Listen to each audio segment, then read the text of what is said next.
Ever wondered what the daily life of a medieval knight was really like? Forget the endless battles and fairy tale feasts. We are going inside the castle walls to see the real routine, from dawn prayers to grueling training, from courtly duties to the unseen burdens that came with the armor.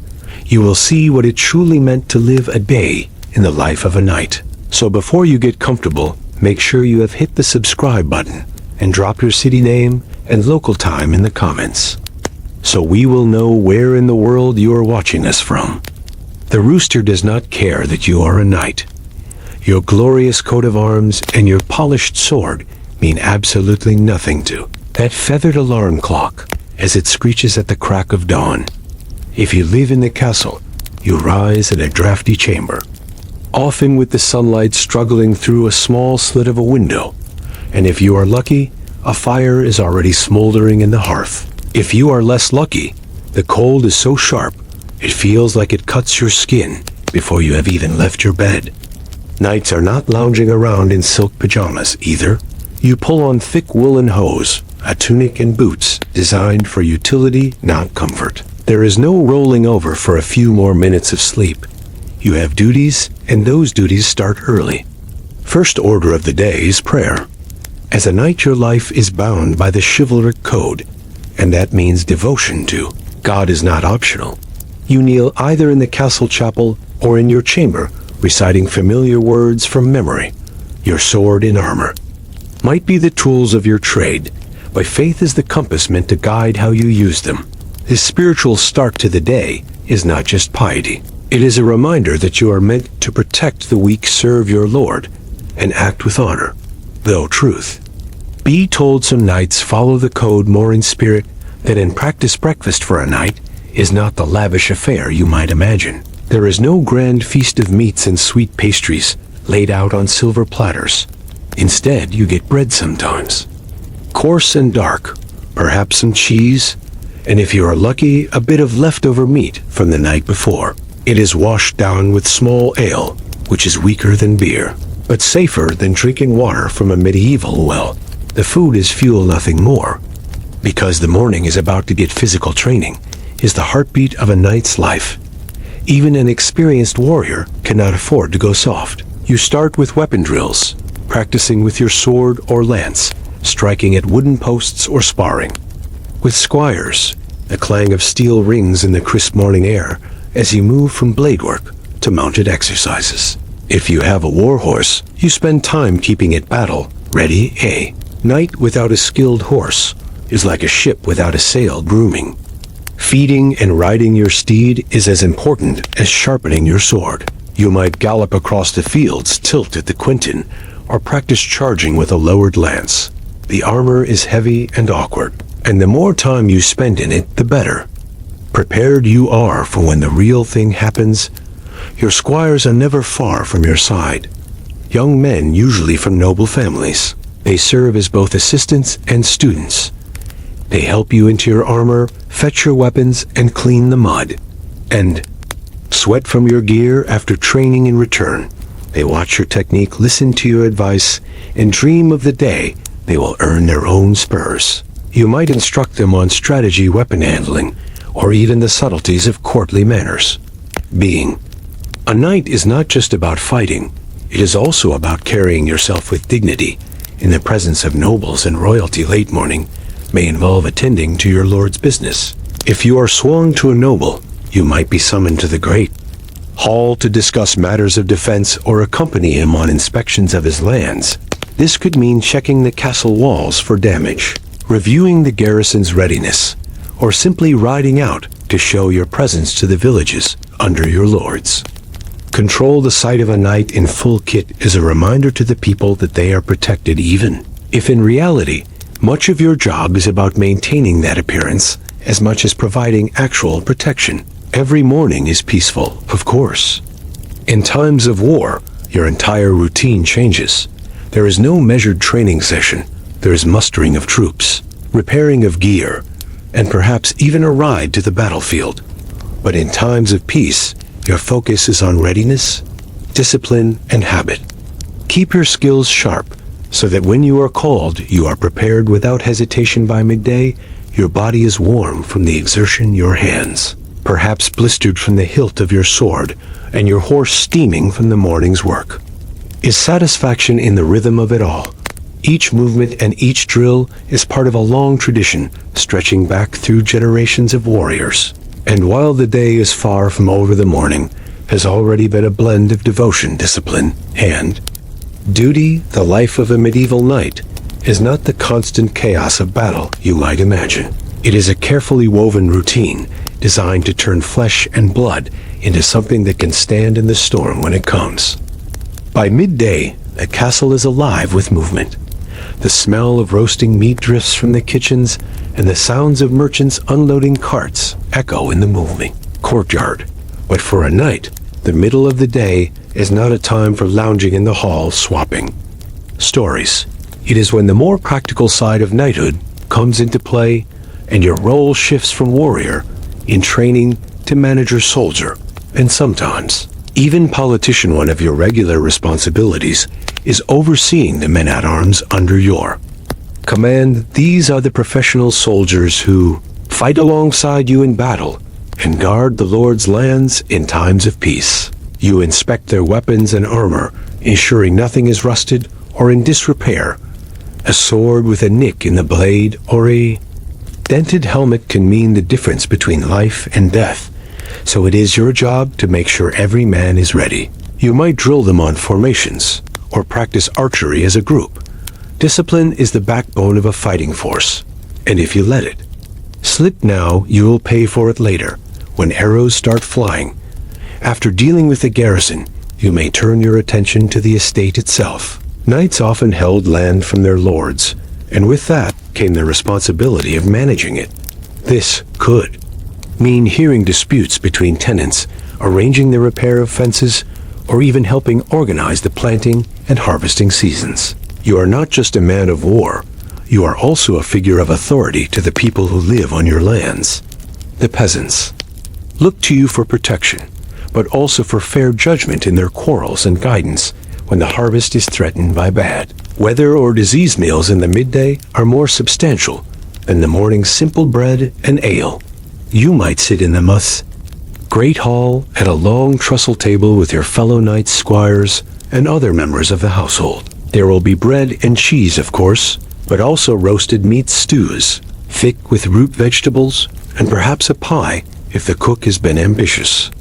Everything is served in large shared dishes and eaten with knives, spoons, or your bare hands. There is always ale or wine, and occasionally a musician will play in the background. Conversation ranges from hunting plans to news from other parts of the realm, and of course the occasional friendly boasting about past battles. But the day's duties do not end at the table. If you are sworn to a lord, you may accompany him in meetings with visiting nobles or traveling messengers. The business of alliances, marriages, and land disputes is conducted over parchment and sealed letters just as much as on the battlefield. As a knight, you might be called to give advice on military matters or act as a witness in agreements. Being able to speak well and carry yourself with authority is as much a part of your skill set as swinging a sword. There is also the matter of patrols. Knights are expected to keep the peace, and one way to do that is by riding the boundaries of the land. This serves two purposes. First, it reminds the people that the Lord's authority is present and active. Second, it allows you to spot trouble before it grows into a real threat. A broken bridge might cut off supply lines. A small band of thieves could grow bold.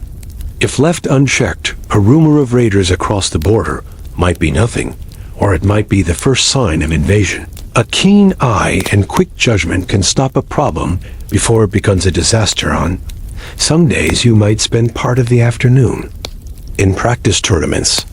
These are not full-scale jousts with cheering crowds, but smaller competitions within the castle grounds or between nearby estates. They give knights and squires a chance to test their skills in a more controlled setting. There might be swordplay on foot, jousting from horseback, or archery contests. The thrill of competition sharpens your abilities and builds camaraderie among those who might one day fight at your side in battle. Midday can also bring unexpected demands. Sometimes the Lord will send you as an escort for a visiting dignitary or a merchant, carrying valuable goods.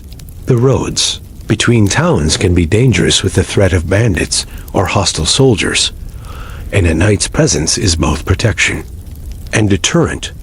On other days, you might be tasked with delivering messages to distant estates, which could take hours or even days of travel. Such journeys test your endurance and your ability to think on your feet, especially if trouble finds you. On the road, by the time afternoon shadows begin to lengthen, you have already worn many hats: soldier, commander, judge, messenger, protector. All of these roles are woven together into the identity of a knight. The midday hours are not as physically exhausting as morning training, but they carry their own kind of weight. The decisions you make now can shape the safety and prosperity of the lands you serve and the people who depend on you.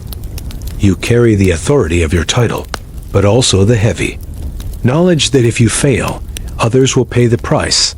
As the sun begins to dip lower, there is still more to be done. The life of a medieval knight is a constant balance between action and responsibility, between the clash of steel and the quiet work of leadership. Midday is proof that a knight's value is not measured only in battle, but in the steadiness with which he carries the burdens of command and the trust placed in him by his lord and his people.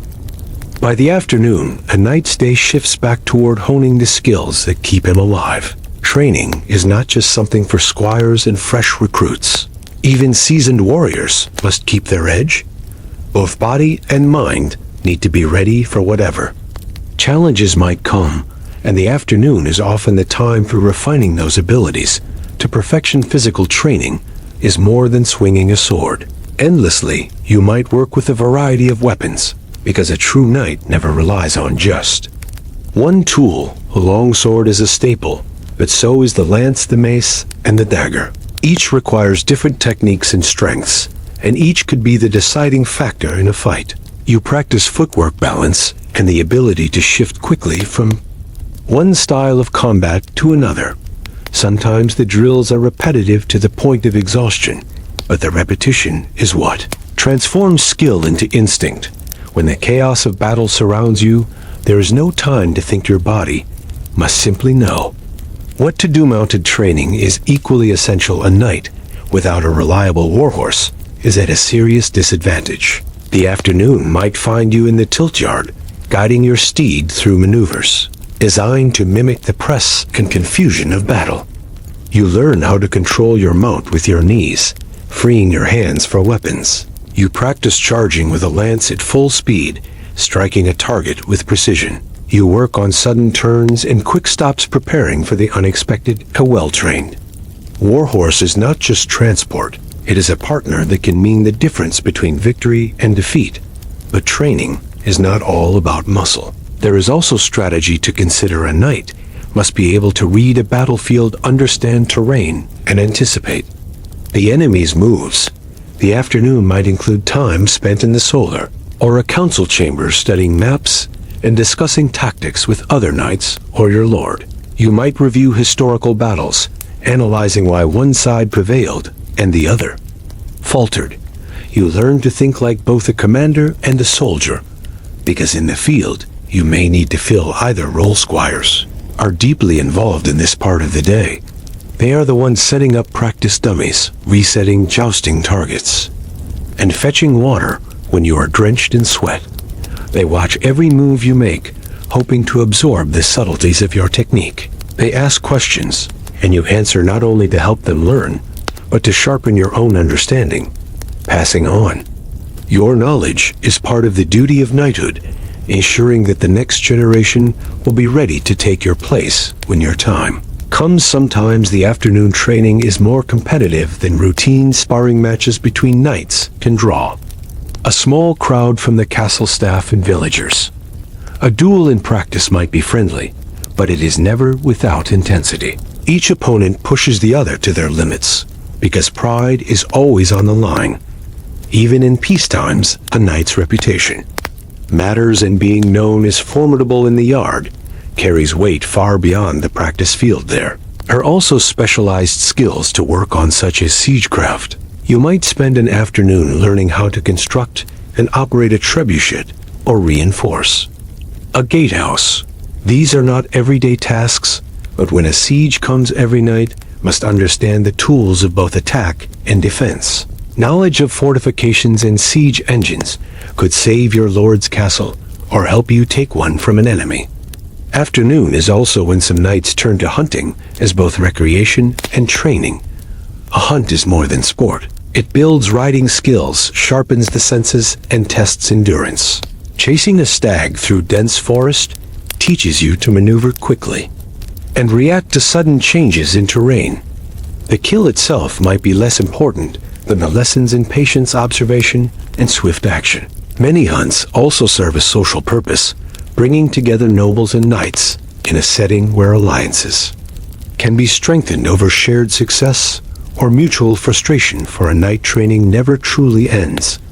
Even on days when there is no formal schedule, you might find yourself inspecting your armor, checking for weak straps, or polishing your sword until it gleams. Every piece of gear must be ready at a moment's notice, because war rarely announces its arrival in advance. The quiet work of maintaining equipment is just as critical as the loud clamor of the training.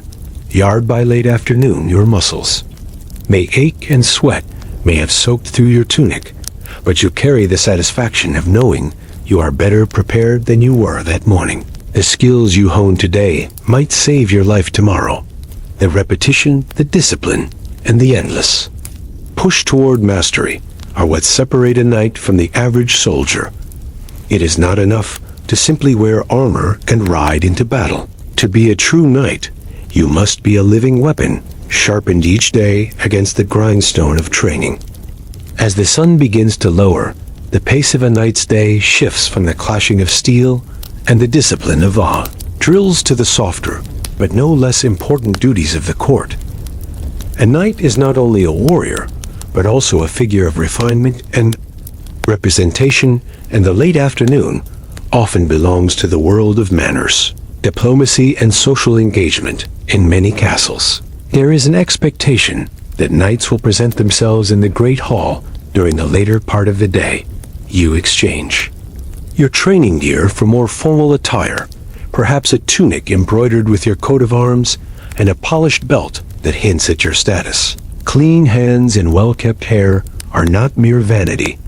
They are a sign of respect for the company you will keep. Lords, ladies, and visiting dignitaries will take note of your appearance, and their opinions can shape your standing far beyond. Battlefield courtly duties often begin with attending gatherings where alliances are nurtured and reputations are made. This could be a council meeting where you are expected to stand by your lord as matters of law and governance are discussed, or a more casual social event where nobles trade stories, share wine, and quietly negotiate the fates of lands and titles. In either case, your role is to be attentive, respectful, and ready to speak if called upon, but never to overstep your place. Knights are expected to be the embodiment of loyalty and discretion. One of the more celebrated aspects of courtly life is the practice of chivalry. In the romantic sense, medieval culture prized the image of the knight as the devoted servant of an unattainable lady, often expressed through poetry, song, or small acts of devotion. These gestures are as much about reinforcing social bonds and ideals as they were about romance itself. You might be expected to dance at a feast, recite a verse you have learned, or present a token after a tournament. Victory on the field was impressive, but victory in the realm of charm and grace could open doors that even the sharpest blade could not. Entertainment is a constant part of the late afternoon and evening hours. Minstrels play lutes and harps, while troubadours sing tales of heroes in distant lands. You might find yourself listening intently to a story of a great battle long past, or laughing at a jest that travels easily among the tables. Games of skill and chance such as chess or dice are popular pastimes, and for a knight, these are not just amusements. They are opportunities to sharpen the mind, observe the strategies of others, and measure yourself against worthy opponents. A Knight is also expected to be a gracious host when visitors arrive. Even if you are not the lord of the castle, your role might include leading guests on tours of the grounds, escorting them during hunts, or ensuring they have everything they need during their stay. Such hospitality is a cornerstone of noble culture and reflects not just on you, but on the household. You serve, it is said, that a poorly treated guest remembers the slight for a lifetime, while a well-treated one may become a lifelong ally. Feasts are among the grandest social settings you will experience, and as a knight, your place at the table is both a reward and a responsibility. The hall fills with the smell of roasted meats and spiced wine. Long trestle tables are set with trenchers of bread and platters piled high with food. A meal in such company is a display of abundance and power, meant to impress guests and reaffirm loyalty. You eat heartily, but also mind your manners, for every gesture is noted by those around you. Toasts are raised, stories are told, and sometimes challenges for future tournaments are issued across the table. Amid the laughter and the noise, it is during these hours that the bonds between knights are often strengthened. A shared drink after a long day's duties, a laugh over a story from the training yard, or a quiet word of advice from a more experienced comrade can forge friendships that last for decades. These relationships matter because one day you may stand shield to shield on a battlefield with the very man you jested with the night before. Trust born in the hall carries onto the field, while social life may seem far removed from the violence and grit of a knight's martial duties. It is in fact deeply connected. Your reputation as a courteous and capable knight can influence the missions you are given, the support you receive from your peers, and even the way your enemies perceive you. The court is its own kind of battlefield, one fought with words, gestures, and perception, rather than swords and lances. And in this arena, victory requires skill, patience, and awareness. As the evening draws near and the last light of the sun fades beyond the castle walls, you leave the hall with your position in the intricate web of courtly life, perhaps slightly stronger than when you entered. In the life of a knight, the sword and the smile, the charge and the courtesy are not separate callings, but two halves of the same duty. You are expected to master them both, and the late hours of the day are a reminder that even the mightiest warrior must know how to stand as a gentleman in the fun halls of power. As the day turns to evening, the mood within the castle changes. The clang of weapons in the training yard fades. The shouts of merchants in the courtyard grow quieter, and the air takes on the cooler stillness that comes when work gives way to rest. For a knight, however, the day is far from over. There are still duties to see to, preparations to be made, and the quiet but important rituals that ensure tomorrow begins smoothly. The evening often begins with a final round of checks on your equipment. A knight's armor, weapons, and horse are his lifeline, and neglecting them is unthinkable. You might return to the armory and carefully inspect your breastplate for dents, your chainmail for broken links, and your sword for nicks along the blade. Each piece is cleaned, polished, and stored, so it will be ready at a moment's notice. This process can take time, especially after a day of hard training or travel, but it is as much a part of your discipline as the morning drills. A well-kept sword is a silent promise that you will be ready when called. Your horse, too, requires evening care. You visit the stables to see that it is fed, watered, and bedded down for the night. A war horse is a valuable and loyal companion, and tending to its needs is not simply a chore, but a mark of respect.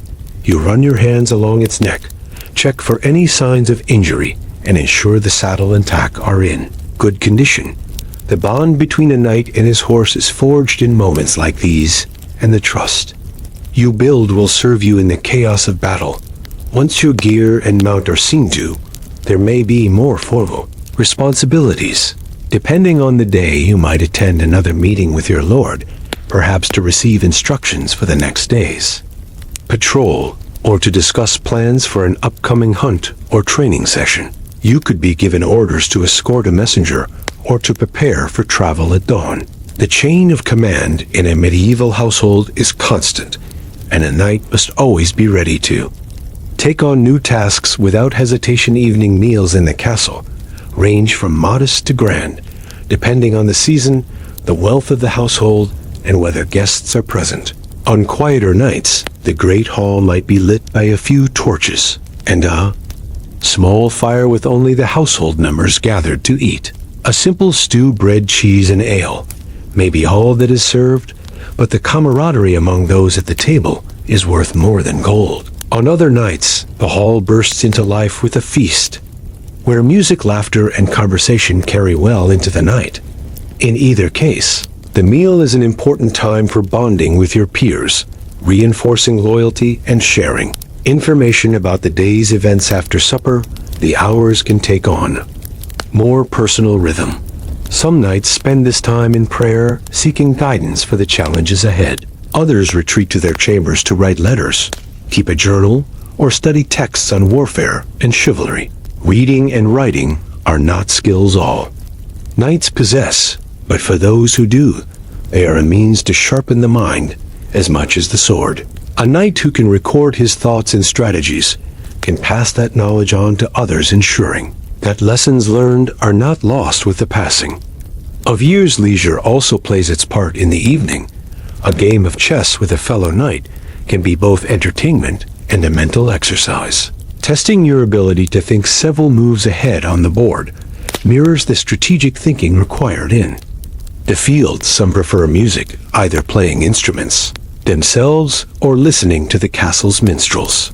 The soft notes of a harp or the low hum of a song can bring a welcome sense of peace after a long and demanding day. If the evening is particularly lively, you might find yourself at the center of storytelling sessions. These are not idle tales told to pass the time, but living pieces of history and legend. Stories of great battles, daring rescues, and long journeys feed the spirit of those who hear them and inspire the younger squires to dream of their own adventures. Knights themselves often become the subjects of these tales, and though modesty is valued, there is pride in knowing that your deeds are remembered and retold. As the night deepens, the castle begins to quiet. The torches are extinguished one by one. The gates are checked and barred, and the guard takes its watch. A knight who is not on duty will retire to his chamber, where the bed is little more than a wooden frame. With a straw mattress and wool blankets, you remove your tunic, loosen your belt, and stretch tired muscles before lying down. Sleep comes quickly to one who has trained, worked, and served from dawn to dusk. But even in rest, a knight remains alert. The knowledge that a summons could come at any hour is never far from your mind. Before closing your eyes, you might offer one last prayer of thanks for the safety of the day and protection for the night ahead. The life of a knight is unpredictable, and while each day carries its share of routine, there is always the possibility that tomorrow will bring the call to ride out in defense of your lord, your land, or your honor. Evening is a time to prepare body and spirit for whatever lies ahead. And in the quiet moments before sleep, you understand that the discipline of readiness is what defines you as much as your skill with a blade. When people picture the life of a medieval knight, they often imagine gleaming armor banners flying in the wind and glorious charges into battle. The truth is far more complex, and as night settles over the castle, the weight of the unseen burdens becomes most apparent. Behind the ceremony, the training, and the social grace, there is a life defined by constant vigilance and an unspoken acceptance that danger could call at any hour. A knight's oath is not something taken lightly. Sworn loyalty to a lord means that your life is not fully your own. Your time is dictated by the needs of your liege, whether that means riding out to settle a dispute, defending the castle from an unexpected threat, or serving as an envoy to foreign courts. It means that even in times of peace, you live in readiness, never knowing when the horn will sound, or when a messenger will arrive with orders that cannot be delayed. This constant state of preparedness shapes your habits and your mindset until it becomes second nature. the burden of responsibility extends beyond your personal duties.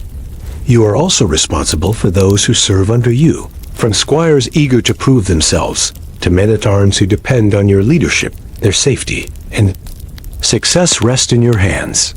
Every order you give carries the weight of consequence, and every decision in the field can mean life or death for someone who has placed their trust in you. It is a heavy thing to carry, especially when you have seen the cost of mistakes in battle. There is also the unrelenting demand to uphold the ideals of chivalry. In theory, these values include honor, loyalty, courage, mercy, and protection of the weak. In practice, living up to these standards can be challenging. The reality of war is messy, and decisions are not always clear-cut. You may be forced to choose between following orders and doing what you believe is right, or between protecting your men and carrying out a dangerous mission for your lord.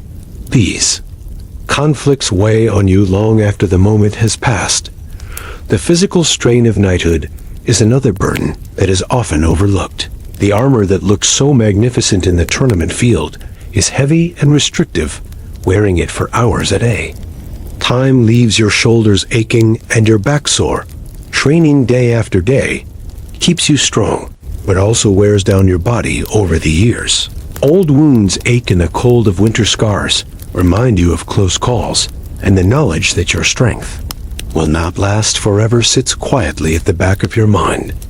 Then there is the matter of reputation. A knight lives and dies by the way he is perceived by his peers, his lord, and the people under his protection. One reckless action in the field, or one careless insult at court, can undo years of service and loyalty.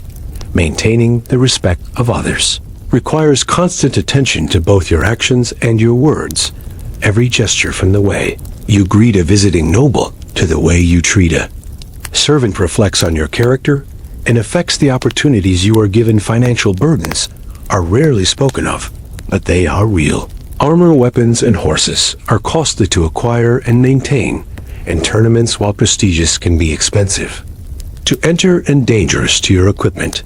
A knight without sufficient resources risks falling behind in both readiness and appearance, which can in turn harm his standing. The pressure to keep up with the expectations of nobility while also funding your own service is a challenge that never truly fades.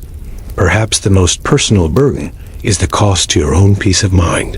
The life of a knight often demands long periods away from home, whether on campaign, escorting important figures, or serving in distant garrisons. This separation can strain family bonds and leave you feeling like a stranger in your own hall when you return. The constant awareness that each farewell could be the last makes those moments bittersweet and sharpens the loneliness that sometimes follows you even in the company of others.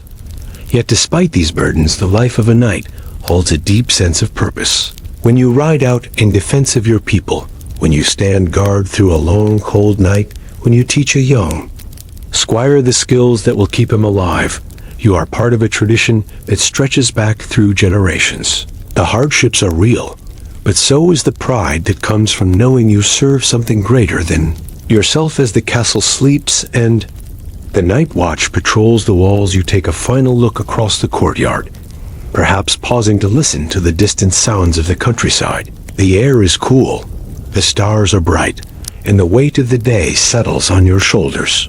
You know that tomorrow will bring its own challenges and its own rewards. You have chosen this life, and in return, it has shaped you into something more than a man with a sword. It has made you a guardian, a leader, and a symbol of strength to those who depend on you. And though the burdens are many, you carry them willingly, for they are the true measure of what it means to be a knight.